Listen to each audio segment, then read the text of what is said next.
فوراً بتائیے گا۔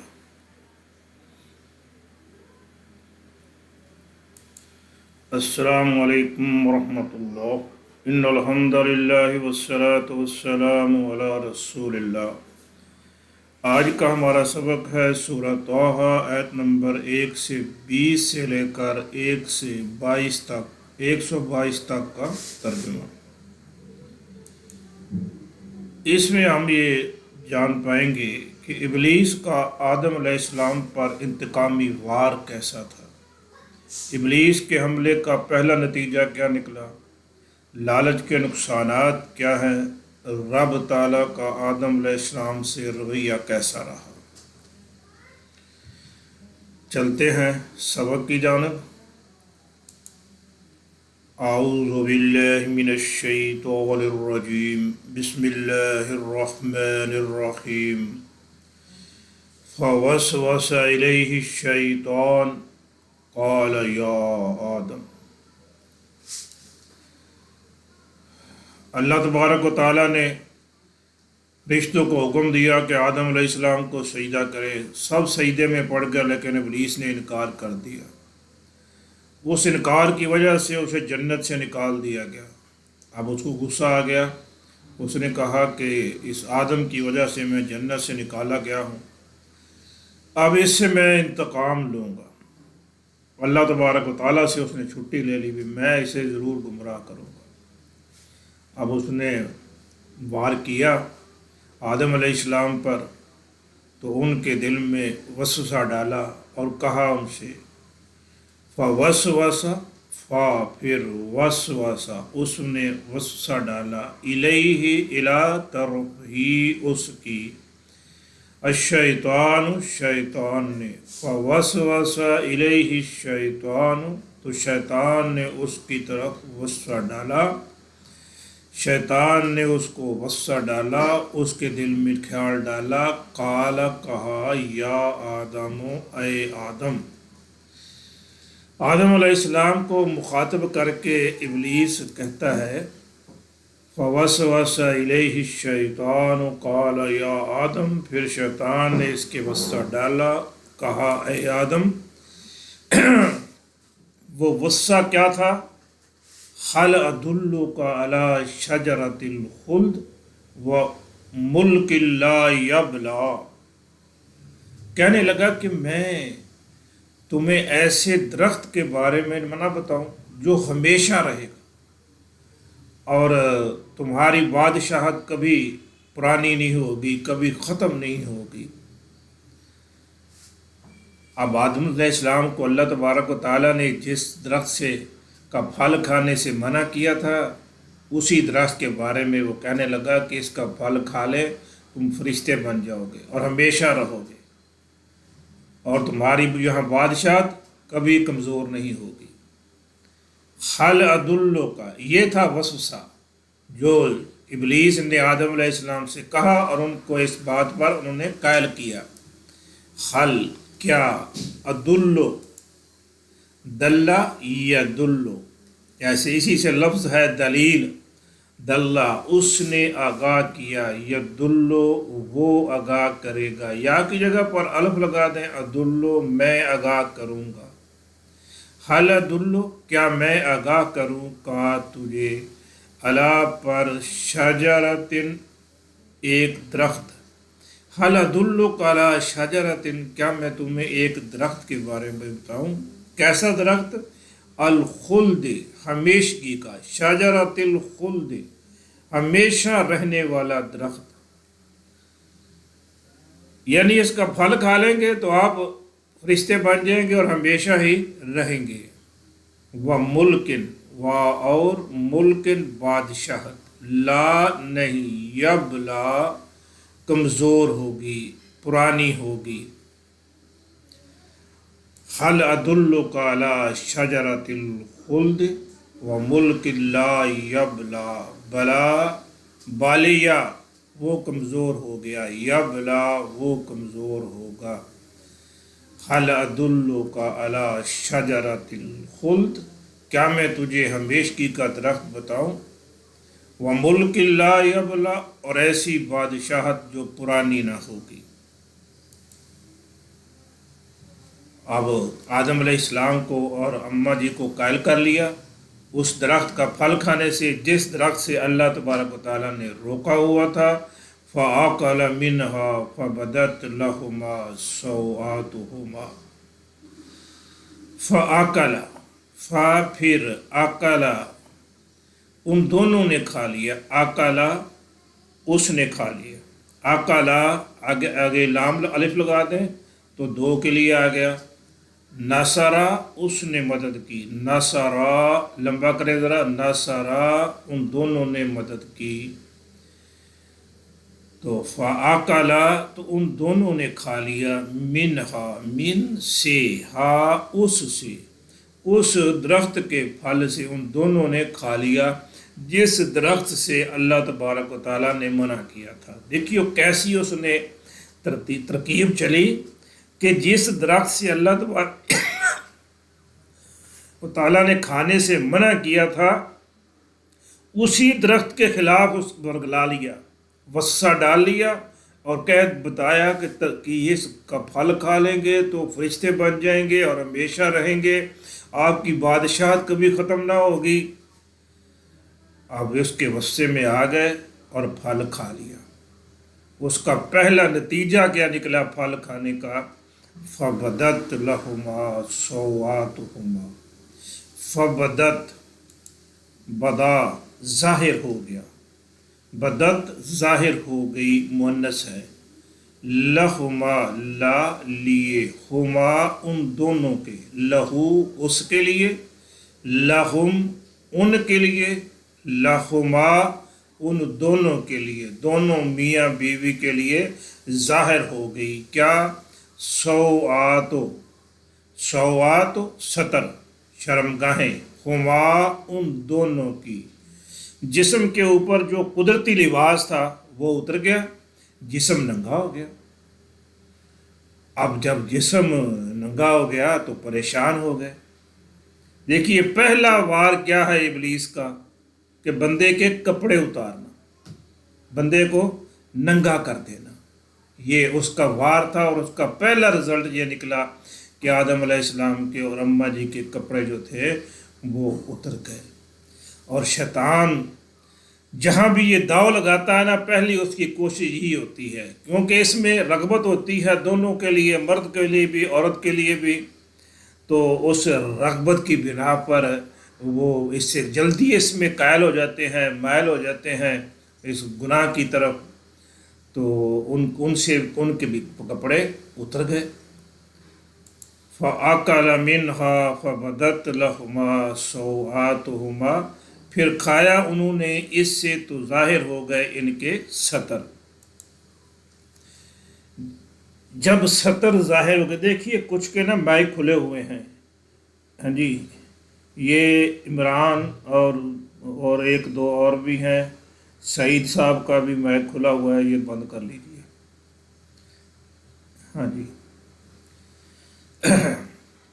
وَطَفِقَ يَخْصِفَانِ عَلَيْهِمَا مِنْ وَرَقِ الْجَنَّةِ، اب جیسے ہی کپڑے اترے اب شرم و حیا سے والے تھے، آخر پیغمبر تھے، ہاں جی، تو کپڑے اتر گئے، دونوں پریشان ہو گئے تو پھر جنت کے درختوں کے پتے اتار کر اپنے جسم پر لگانے لگے۔ اس سے پتہ چلتا ہے کہ جو بندہ جو شرم و حیا والا ہوتا ہے وہ اپنے جسم کو ڈھانپتا ہے، چھپا کے رکھتا ہے، اور جو اپنے جسم کو ننگا کرتا ہے، ظاہر کرتا ہے، وہ شرم و حیا سے عاری ہوتا ہے، اور اس پر سمجھ لے کہ شیطان کا حملہ ہو چکا ہوتا ہے، داؤ چل چکا ہے۔ وَطَفِقَ اور طافقہ لگے، طافقہ وہ لگا، طافقہ وہ دونوں لگ گئے، یخصفان چپکانے، خاصفہ اس نے چپکایا، یخصف اس نے وہ چپکائے گا، یخصفان وہ دونوں چپکانے، وَطَفِقَ یخصفان وہ دونوں چپکانے لگ گئے، جوڑنے لگ گئے، علیہما اللہ پر، ہما اپنے، علیہما اپنے اوپر، من سے ورقل جنہ ورق پتے ورقل جنہ جنت کے درختوں کے پتے وَتَفِقَ يَخْصِفَانِ عَلَيْهِمَا مِنْ وَرَقِ الْجَنَّةِ اور لگ گئے وہ چپکانے اپنے اوپر جنت کے پتے جنت کے درختوں کے پتے توڑ کر اپنے اوپر جوڑنے لگ گئے چپکانے لگ گئے وَعَصَىٰ آدَمُ رَبَّهُ فَغَوَىٰ وَعَصَىٰ اور نافرمانی کی آدم علیہ السلام نے ربہ اپنے رب کی. یہاں یہ دیکھ لیجئے نافرمانی کس نے کی؟ آدم علیہ السلام نے. کس کی؟ رب کی. یہاں فاعل کون ہے؟ نافرمانی کرنے والے کون ہیں؟ آدم علیہ السلام. کس کی؟ رب کی. جو مفعول ہوتا ہے اس کے اوپر زبر آتی ہے، فاعل کے اوپر آخر میں پیش آتی ہے. یہ اکٹھے ہی تھے، میں نے بتا دیا اس لیے. وَعَصَىٰ آدم اور نافرمانی کی آدم علیہ السلام نے ربہ اپنے رب کی فغوا تو نتیجہ کیا نکلا؟ تو غوا راستے سے ہٹ گیا.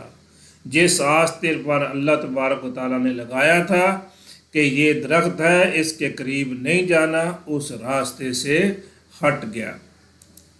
وَعَصَىٰ آدَمُ رَبَّهُ فَغَوَىٰ اور آدم علیہ السلام نے اپنے رب کی نافرمانی کی تو راہ سے ہٹ گیا. تو اللہ تبارک و تعالیٰ بھی بڑا کرم کرنے والا ہے. اب چاہیے تو تھا کہ اللہ تبارک و تعالیٰ کو بہت زیادہ غصہ آ جاتا. اللہ تبارک و تعالیٰ سے آدم علیہ السلام نے معافی مانگ لی، اللہ تبارک و تعالیٰ نے معاف کر دیا. ثم اجتباہ ربہ فتاب علیہ وہدیٰ ثم پھر اجتبا چن لیا، منتخب کر لیا، سرفراز کر دیا اس کو. ثم اجتباہ پھر سرفراز کر دیا اس کو، ربہ اس کے رب نے. جس ڈیوٹی پر پہلے لگایا تھا اس پر دوبارہ لگا دیا. فتاب علیہ فتاب تو کرم کیا، رحم کیا، علیہ اللہ پر ہی. اس تابہ کا لفظ کے معنی ہوتے ہیں لوٹنا، رجوع کرنا. بندے کے لیے بھی یہ لفظ استعمال ہوتا ہے اور رب تعالیٰ کے لیے بھی ہوتا ہے. جب بندے کے لیے استعمال ہوگا تو اس کے ساتھ الہ آئے گا. الف یہ لفظ ہے اللہ، تاب علیہ، عین لام یا. جب اللہ تبارک و تعالیٰ کے لیے آئے گا تو اللہ کے ساتھ پلٹ آیا اس پر، علیہ اس پر. تو جب بندے کے لیے ہوگا تو پھر ہوگا الیہ، عین کی بجائے الف ہوگا، الا طرف ہی اس کی. اگر لفظ ہو تابہ الیہ تو اس کے معنی ہوں گے اس نے توبہ کی. تابہ الیہ اس نے توبہ کی، اس نے معافی مانگی اس سے، اللہ سے. تابہ علیہ عین کے ساتھ آئے تو اس کے معنی ہوں گے اللہ تبارک و تعالیٰ نے توبہ قبول کر لی، اللہ تبارک و تعالیٰ نے اس پر رجوع کر لیا. فتاب علیہ تو اللہ تبارک و تعالیٰ نے اس کو معاف کر دیا. وہدیٰ اور خدا راستے پہ چڑھا دیا، پھر ہدایت دے دی. ثم اجتباہ ربہ پھر سرفراز کر دیا اسے اس کے رب نے. فتاب علیہ تو اس کی توبہ قبول کر لی. وہدیٰ اور راہ راست پر لگا دیا. تو اس سبق میں ہمارے لیے جو رہنمائی ہے وہ کیا ہے کہ ابلیس ہمارا ازلی دشمن ہے، اس سے غافل نہیں ہونا. اب اس نے سجدہ نہیں کیا تھا تو اس کو جنت سے نکال دیا. اب اس کے انتقام کی آگ ٹھنڈی نہیں ہو رہی اور قیامت تک یہ ٹھنڈی نہیں ہونی. یہ جہنم میں خود پڑے گا تو پھر ٹھنڈی ہوگی. اس وقت تک یہ اس کی انتقام کی آگ بھڑکتی رہے گی اور یہ آدم علیہ السلام کی اولاد کو گمراہ کرتا رہے گا. تو اس کے حملوں سے بچنے کی کوشش کریں۔ تو اس کا جو پہلا وار ہوتا ہے وہ ہوتا ہے بے حیائی پھیلانا۔ جہاں بھی بے حیائی ہو اس سے اجتناب کرنا چاہیے، خصوصاً آج کل جو سوشل میڈیا ہم استعمال کرتے ہیں اس میں تو بہت زیادہ ہوتی ہے، اور اس سے بچنے کی کوشش کریں۔ جس قدر بچ سکتے ہیں اس پوسٹ کو آگے چلا دیں، آنکھیں پھیر لیں، نکال دیں اس کو۔ اور اسی طرح اپنے ماحول میں بھی ارد گرد جہاں بے حیائی ہو وہاں سے اجتناب کرنا چاہیے، خصوصاً ہمارے جو فنکشن ہوتے ہیں، شادی بیاہ کے ہوتے ہیں، وہاں تو پھر بہت زیادہ کھلا ماحول ہوتا ہے، اجتناب کرنا چاہیے اور بچنا چاہیے۔ اگر ایسا ماحول ہے تو سمجھ لیں کہ اس پر شیطان کا حملہ ہو چکا ہے۔ دوسری بات جو بڑی اہم بات ہے، اللہ تبارک و تعالیٰ نے جو کچھ ہمیں عطا کیا ہے اس پر صبر و شکر کرنا چاہیے۔ تو لالچ میں آ کر کوئی غلط قدم نہیں اٹھانا چاہیے۔ جو اللہ تعالیٰ نے حلال رزق دیا ہے اسے کافی سمجھنا چاہیے، اور جب بندے کے دل میں لالچ آ جاتا ہے زیادہ ہونے کا تو پھر راہ سے ہٹ کر کوئی راستہ اپناتا ہے، ہدایت سے ہٹ کر راستہ اپناتا ہے، تو پھر سمجھیے پھر شیطان کا حملہ ہو چکا ہے۔ جیسے اب ایک بندہ ملازمت کرتا ہے، اب اس کو اس پر قناعت کرنا چاہیے۔ اگر وہ پروفیسر ہے، ٹیچر ہے، تو اس کو دیانتداری سے وہاں پڑھانا چاہیے، لیکن ہوتا یہ ہے کہ اکثر ٹیچر حضرات اور پروفیسر صاحبان اپنے ڈیوٹی پر تو حق ادا نہیں کرتے، وہاں ڈنڈی مارتے ہیں، اور باہر ٹیوشن پر وہ زور لگاتے ہیں اور ادھر اپنا رزق حرام کر لیتے ہیں۔ یہ اداروں میں بیٹھے ہوئے یہ آفیسرز جتنے بھی محکمے یا دیکھیں ان کا ڈیوٹی ہے کام کرنا، نہیں کریں گے رشوت لیں گے، رشوت کے بغیر کام کرتے ہی نہیں ہیں۔ یہ لالچ میں آ کر جب ہوتا ہے کہ ہمارا اور مال بڑھ جائے تو پھر وہ راستے سے ہٹ جاتے ہیں۔ صبر و شکر کریں اور لالچ میں آ کر کوئی غلط قدم نہ اٹھائیں۔ اللہ تبارک و تعالیٰ سے کبھی نا امید نہ ہوں، بڑے سے بڑا بھی گناہ ہو جائے اپنے رب سے معافی مانگ لیں۔ اللہ تبارک و تعالیٰ غفور الرحیم ہے۔ اب اللہ تبارک و تعالیٰ نے آدم علیہ السلام کو کتنی نعمتیں عطا کی، جنت میں ٹھہرایا، صرف ایک اسپیسیفک درخت تھا اس کے کھانے سے منع کیا، اب غلطی ہو گئی کھا لیا، تو اللہ تبارک تعالیٰ سے معافی مانگی تو اللہ تعالیٰ نے معاف کر دیا۔